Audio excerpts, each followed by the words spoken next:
in a part of the universe where stars burn bright and time flows differently. There lies a massive chamber, floating above a gas giant. Inside, the Galactic Council had gathered leaders of thousands of alien species, each one older, wiser, and more advanced than humanity. Today's agenda was simple: evaluate a new species, called humans, from a planet named Earth. A tall, blue-skinned diplomat stood at the center of the glowing floor. His voice echoed through the chamber. The species is emotional, violent, technologically limited, still using combustion engines, still fighting each other. Another alien added, they haven't even colonized their own moon. Primitive and disorganized. Recommend harmless. One by one, species cast their votes. Holograms lit up across the room. The decision was quick. Humanity was officially ranked as harmless. That meant they were no threat to the galactic order, no need for protection, diplomacy, or respect. And according to Council law, harmless worlds were now open for exploration, mining, and light colonization. No need to ask. In the far corner of the room, an old alien named Xerok sat quietly. He didn't vote, he just watched. His skin was pale grey, his eyes dark and tired. Xerok knew this was a mistake. He had studied humans longer than any of them. He had read their history, their wars, their stories. He had seen what they did when pushed, but the Council didn't listen. They laughed. Earth was small, noisy, weak, and so the first alien scout ship was sent to Earth. It slipped through the atmosphere like a whisper, landing in a dense forest somewhere in the Pacific Northwest. It was small, a single drone probe with scanners and cameras. Its job was to observe quietly and send data back. It began its scan: temperature, air quality, animal life. Then, without warning, silence, no sound, no signal. The feed just stopped. The Council thought it was a technical glitch. So, they sent two more. One landed in Canada, the other in Siberia. Both disappeared. No crash, no explosion. Just gone. Then, an hour later, one of the last drones managed to send back a single image before going dark. The photo was low quality, distorted by interference, but it was clear enough. A human, male, wearing a jacket and gloves, maybe military gear, standing in the forest, no weapon in his hands, just standing there, looking directly at the drone and smiling. He wasn't surprised, he wasn't confused, he was calm, like he knew it was coming, like he had seen it before. In the Council chamber, the image played on a large screen. Silence filled the room. How did he see it? One alien asked. It was cloaked, invisible to the eye, said another. A third voice whispered, did they shoot it down? No weapon discharge, no energy spike. It just stopped. All eyes turned to Xerok. He stood slowly and looked at the Council. You made a mistake, a big one. They fight each other, yes, but they unite when needed. They don't show strength unless they have to, but when they do, they don't stop. They are not weak. They are patient, and now they're awake. The Council members looked at each other, some confused, some scared. Another diplomat laughed nervously. What can one planet do? They have no warships, no FTL travel, no real weapons. Xerok didn't smile. That's what you see, not what they have. Back on Earth, the humans had no idea what was happening in the stars above. They went on with their lives, work, school, war, peace, love, chaos. But somewhere, deep underground, in a hidden facility, someone was watching the skies. They had seen the probes, they had intercepted the signals, and they were preparing. The aliens had called them harmless, soft, unimportant, but they had forgotten something very old, very simple. Humans adapt, humans survive, and when cornered, humans fight. They do not beg, they do not flee, they do not forgive, they learn. And now, someone had knocked on their door, uninvited. The answer was coming, and it would echo across the stars. They called us harmless. They forgot to ask us first. Asterisk, the galaxy had spoken.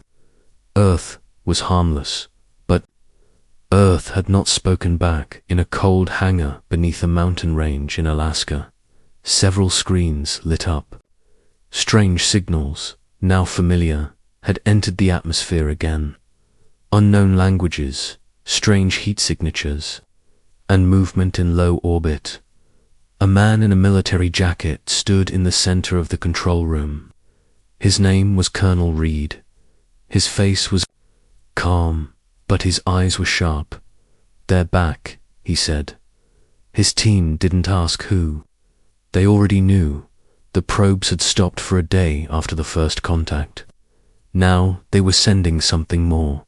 A scouting team, far above Earth, a sleek alien craft hovered quietly in orbit. Inside were 5 elite soldiers from the Grask Empire, a proud reptilian species known for its conquests. Their leader, Commander Vral, stood tall. He looked at Earth on the screen. Blue, green, beautiful, soft.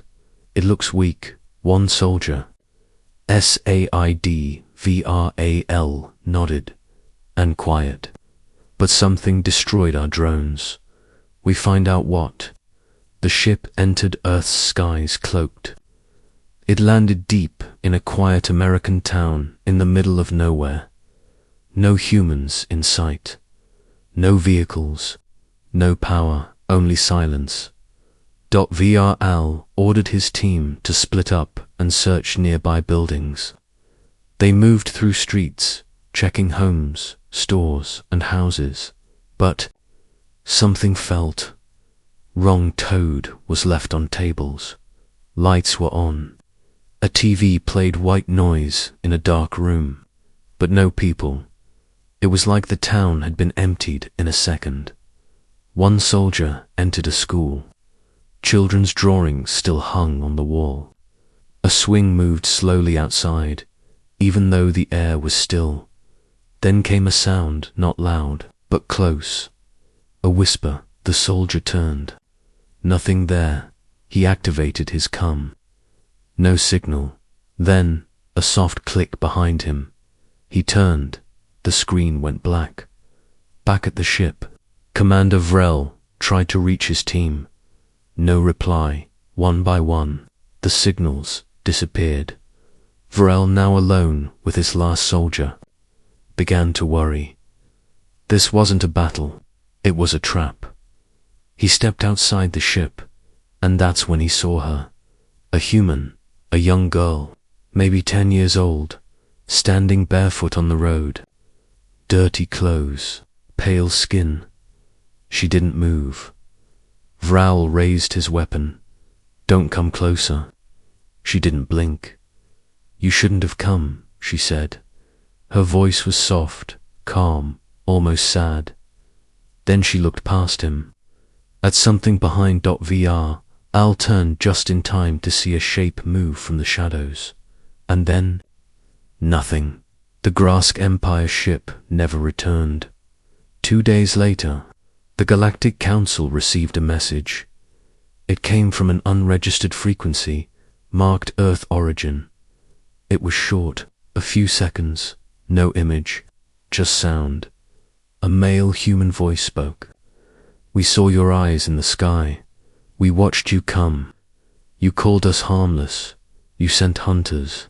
You got your answer." Then, static. For the first time in decades, the council chamber was silent. A few tried to laugh it off.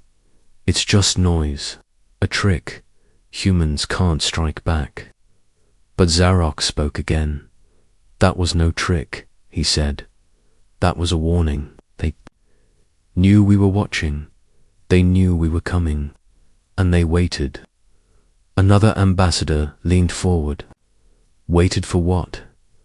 Zarak didn't smile. He only said one word. Revenge. Across Earth, hidden systems began to wake up. Old computers, long buried underground, came to life. Defense grids activated. Black satellites turned their gaze toward the stars. Humanity had always suspected they weren't alone. They just waited for someone to make the first move. Now, the game had begun, and Earth was no longer watching. Earth was planning.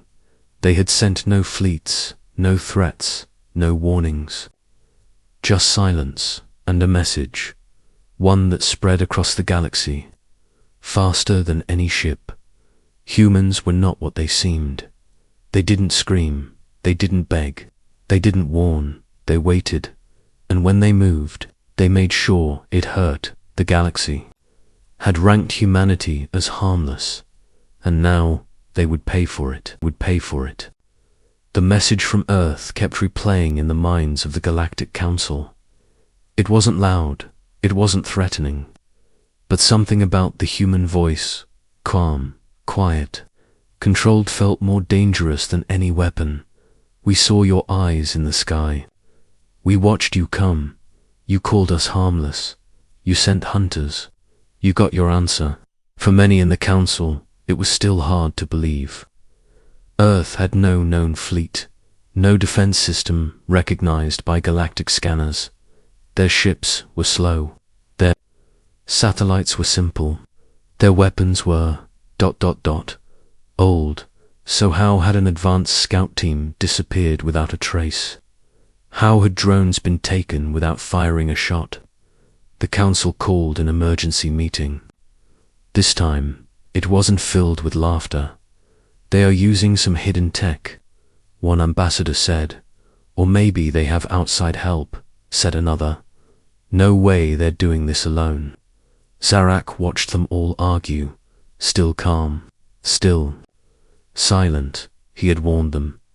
He had studied human behavior for over 70 Earth years. He knew how they acted when they were scared, how they adapted, how they turned weakness into strength. They didn't strike first, but when they struck, they made sure you remembered. And now they had started. On Earth, a new command center had gone online.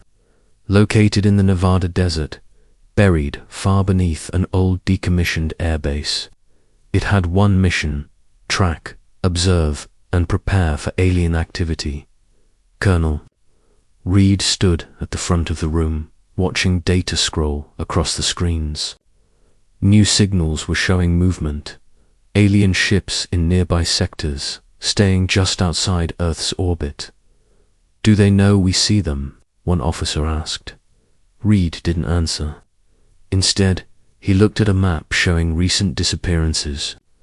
The small town where the alien scout team vanished was still empty. Not a single human found. As if the people had vanished into air. But Colonel Red knew better. They had been moved, protected, hidden by someone. Someone not in the official records. Someone buried in black files. Someone with no name, no face, and no orders to follow. Back in space, new alien scouts were being prepared. This time from a species called the Telnari, cautious, smart, and highly trained. They were chosen because they had no history with Earth, no bias. Their mission was simple: observe and report back. They arrived in low orbit, using a long-range cloaked satellite. From there, they sent micro-drones to Earth, each the size of a bug, silent, nearly impossible to detect. The drones entered cities, forests, deserts.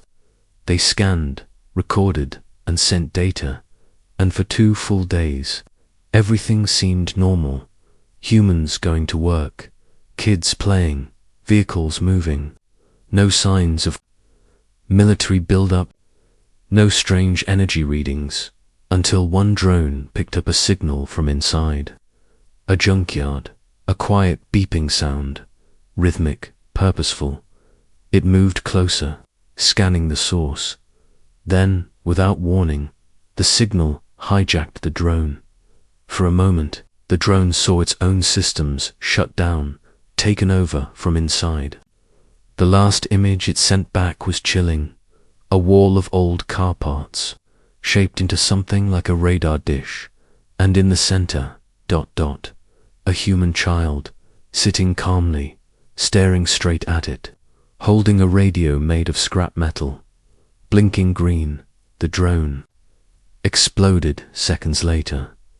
The Telnari team tried to analyze the signal but found nothing. No trace. No error, just erased. The council received the report. This time, even the skeptics sat quietly. They are watching us now. One alien said, "They understand how we work." Another added, "They turned junk into a signal trap." Stood again. You thought they were disorganized. But they're connected in ways you don't see. They don't fight with numbers. They fight with thinking.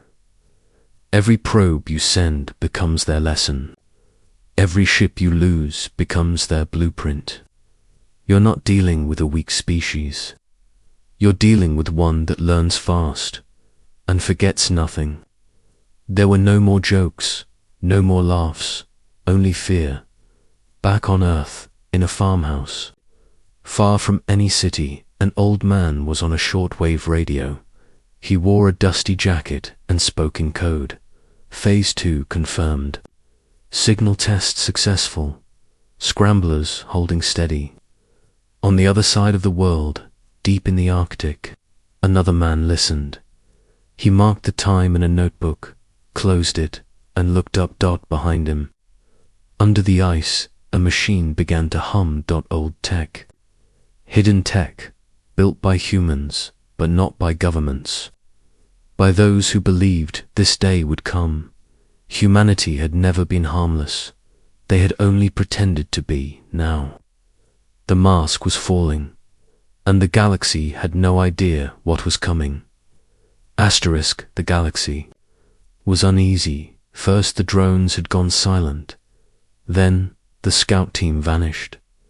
Now, even the stealth drones sent by the Telnari, their most advanced tech, had been turned against them. One drone had been hacked by a child using spare parts. Another had been caught mid-air by a flock of birds, altered genetically without any known science. The council didn't understand how. Earth's technology was supposed to be primitive, but something had changed. Far above the planet, 22 satellites now orbited in silence. Not human-made, not alien either. They were new, unregistered. Each had a strange signature, one no alien species had ever seen before.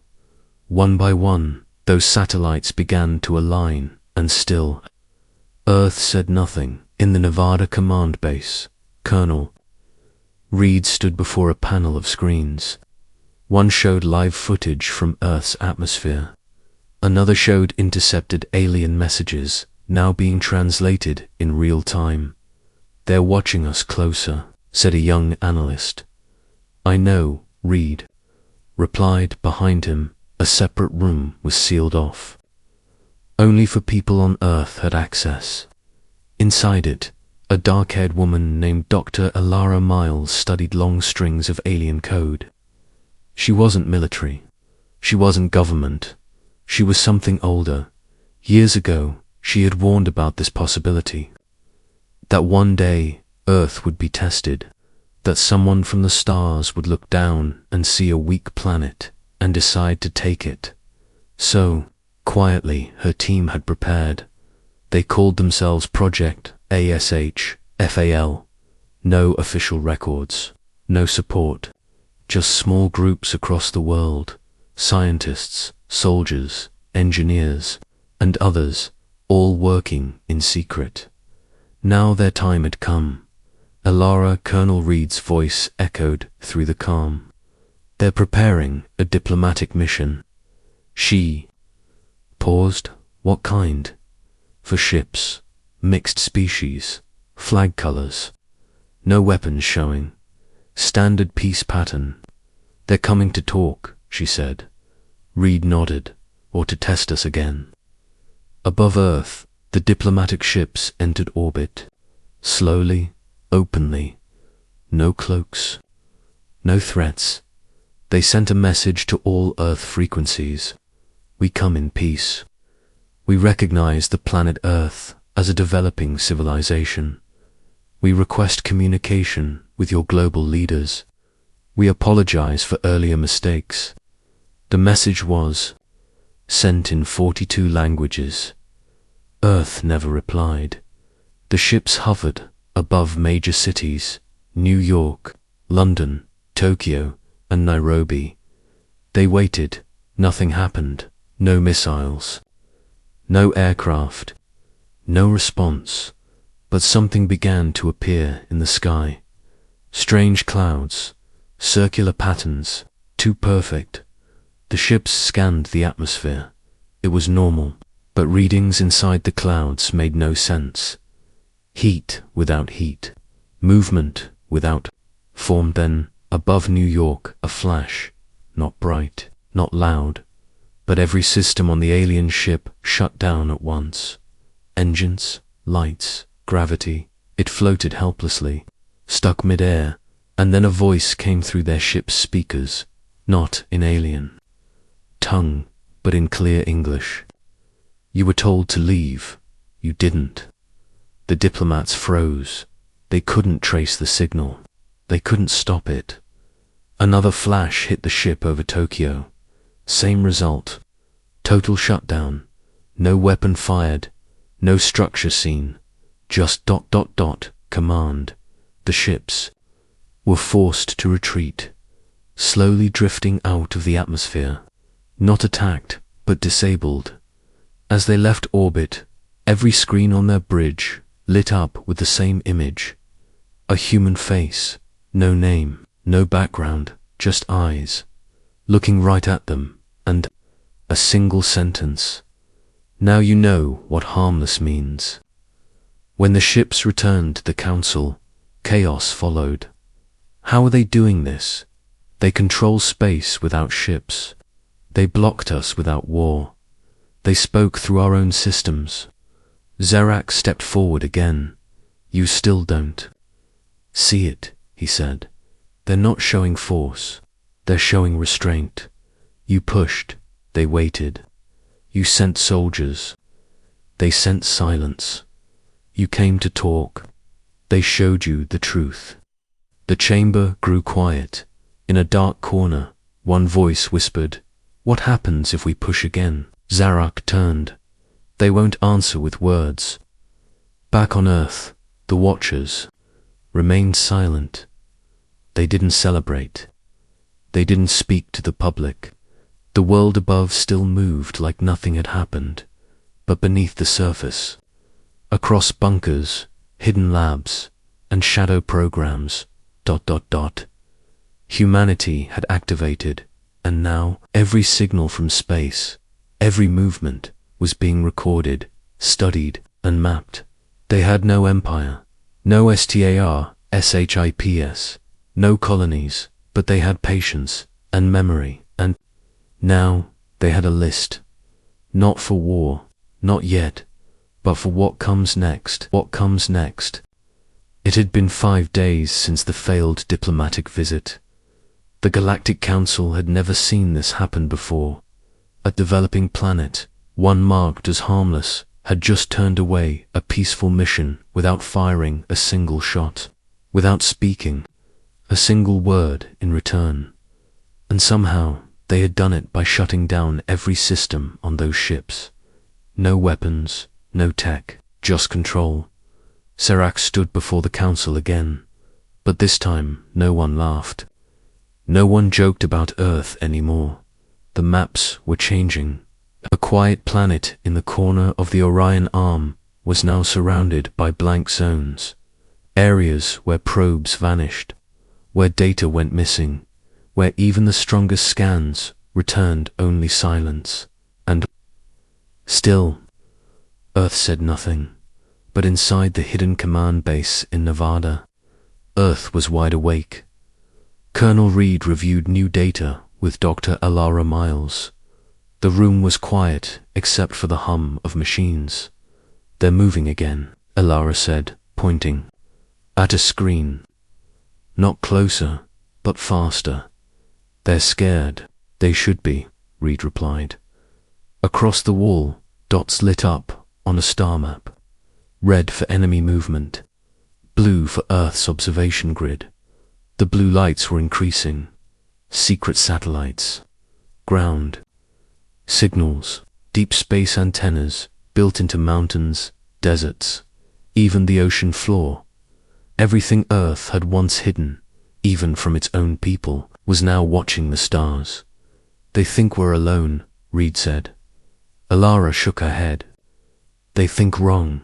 Thousands of miles away, in an abandoned coal mine in Eastern Europe, 2 engineers worked in silence. In front of them was a machine, old, black, and humming softly. It was a relic from the Cold War, but not Russian, not American. Something ...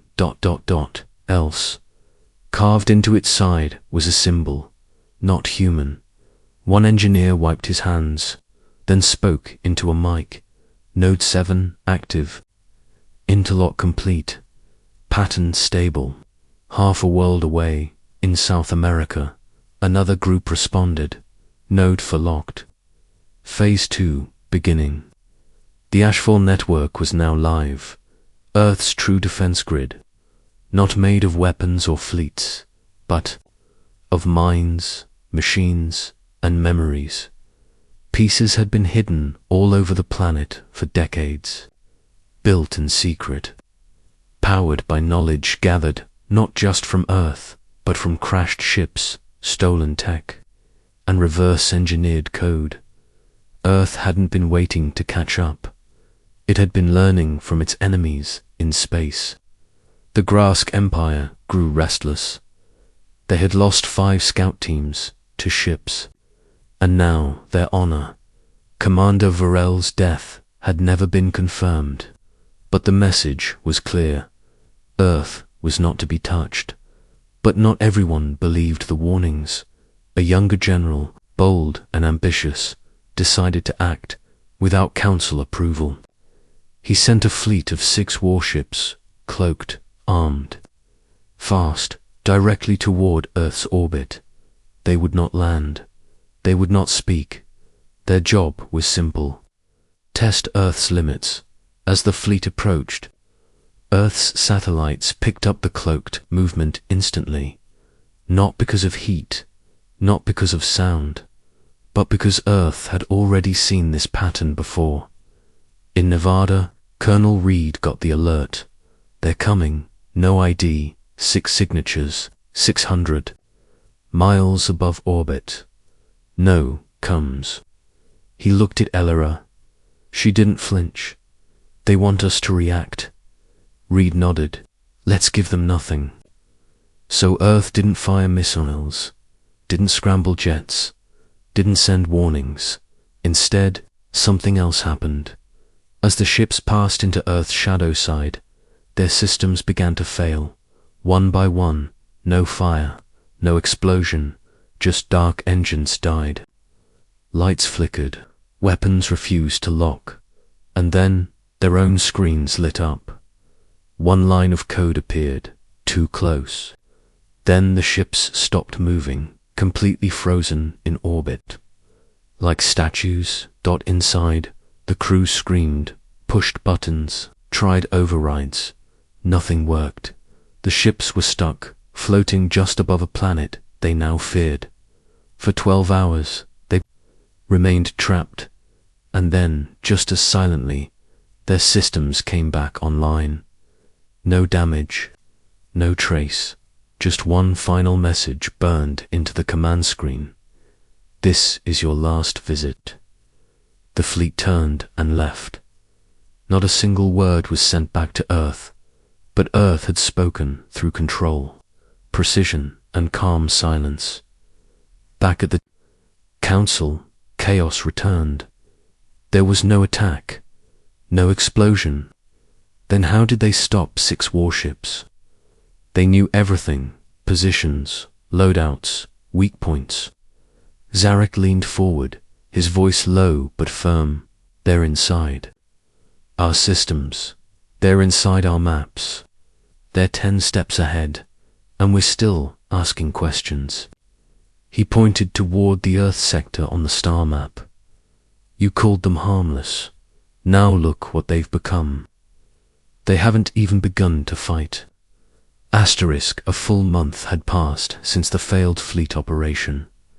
The 6 Grask warships had returned, not damaged, but humiliated. They hadn't been destroyed. They hadn't been fired upon. They had simply been frozen in place, trapped above a planet they thought couldn't defend itself. Now, every major galactic empire had stopped movement. Near Sector 92X, the region Earth belonged to, what was once called a dead zone on the maps, was now marked as restricted. But no treaty said so. No council voted. The fear came from silence, the kind of silence that grows after you look into a shadow and see nothing looking back. But you still feel watched. Inside Earth's secret command base, Colonel Reed was deep in thought. He stared at the star map in front of him. Earth's sector pulsed in soft blue, surrounded by data points from across the galaxy. All movement stopped, said the technician beside him. We've created a vacuum. Reed gave a slow nod.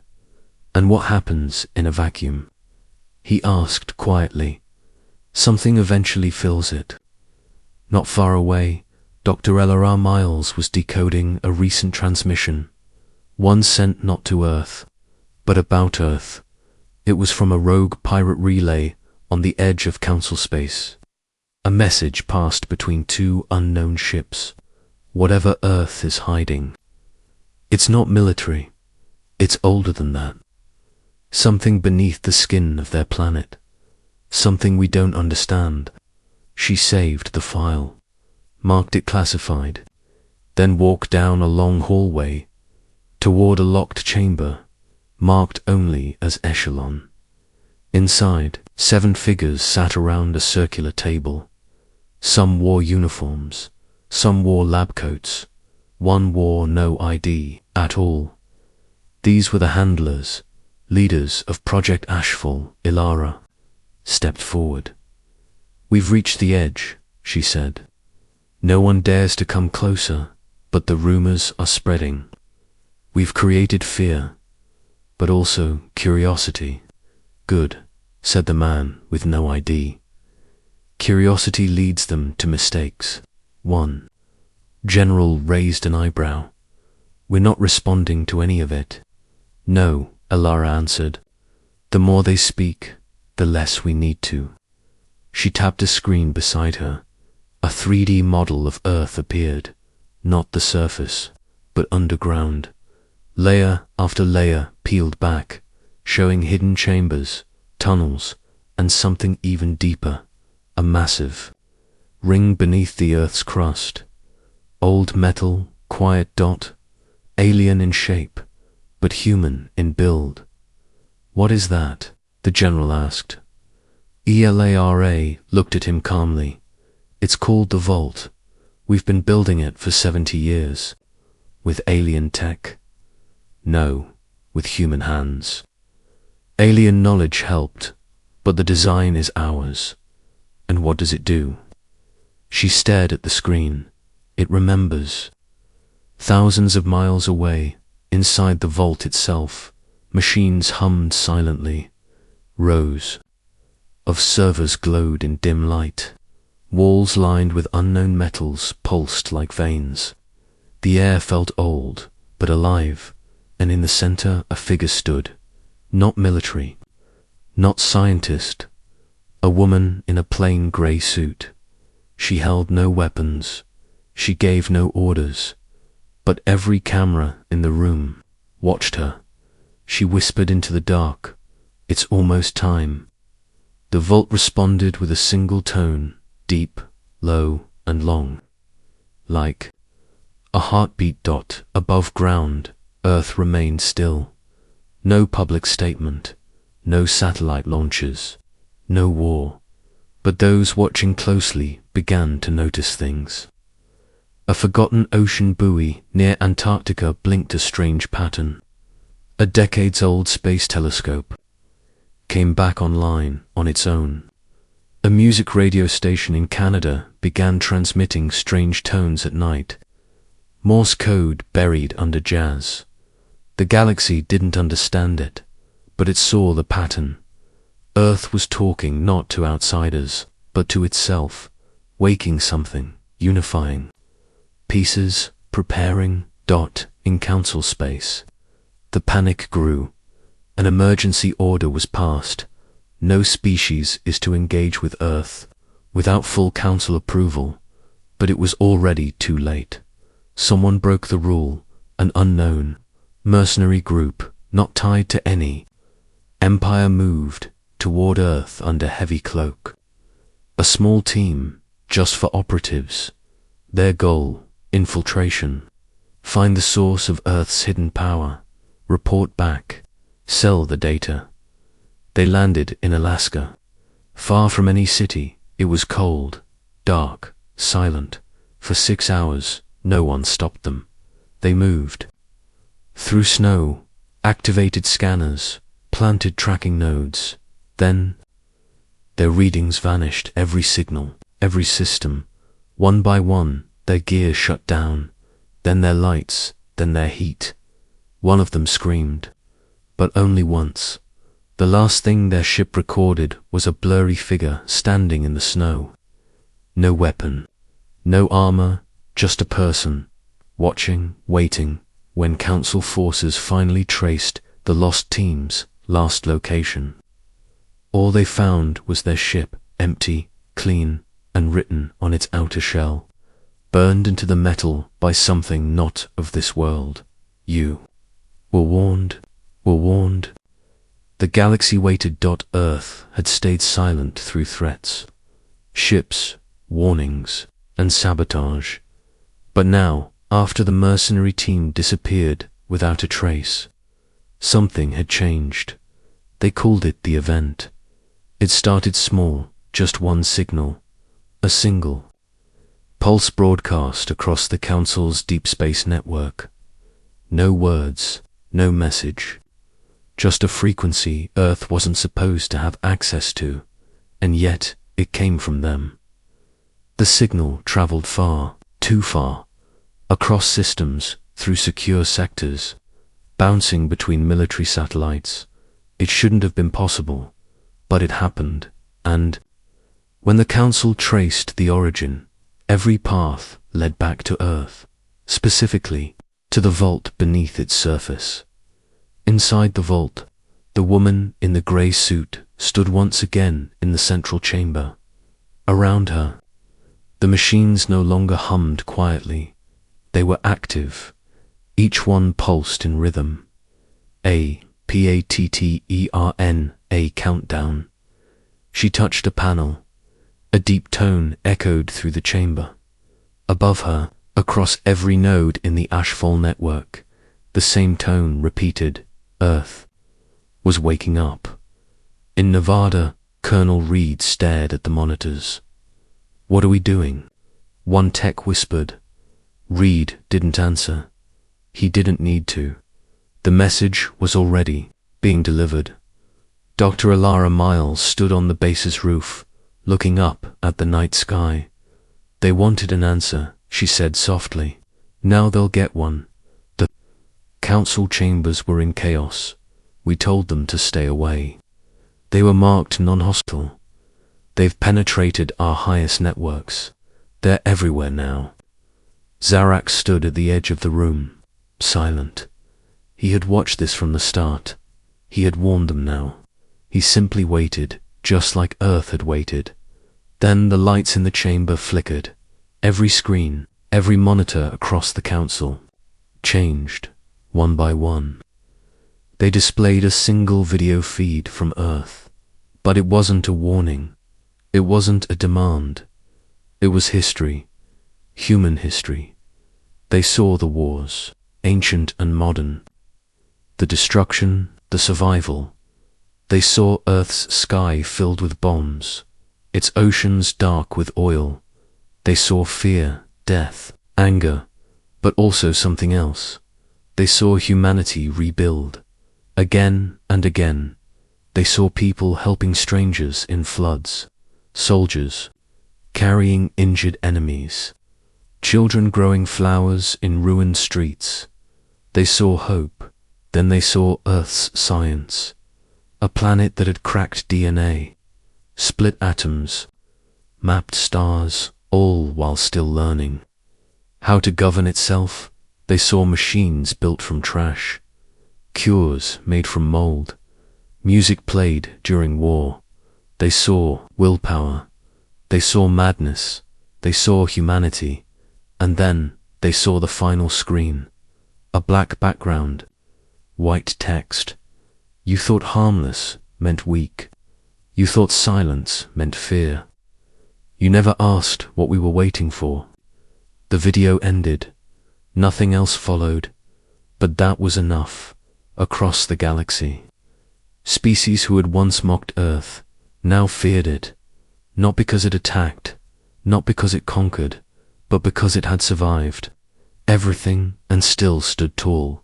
It had no empire, no fleets, no colonies, but it had patience. And now the galaxy knew, Earth doesn't start fights, but it always finishes them. Back on Earth, in the vault. The woman in grey turned to the screen. A quiet beep confirmed. The message had reached every known galactic system. Reed's voice crackled through. It's done. She gave a small nod. Good. Alara joined her, holding a file. Are we sure about the next step? The woman looked at her, calm and certain.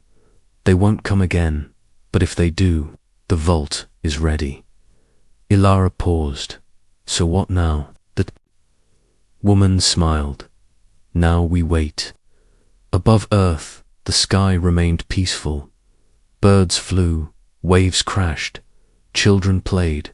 The planet turned like always, but somewhere deep, beneath mountains and oceans and city lights, humanity had written one final rule. Into the stars. Do not mistake our kindness for weakness.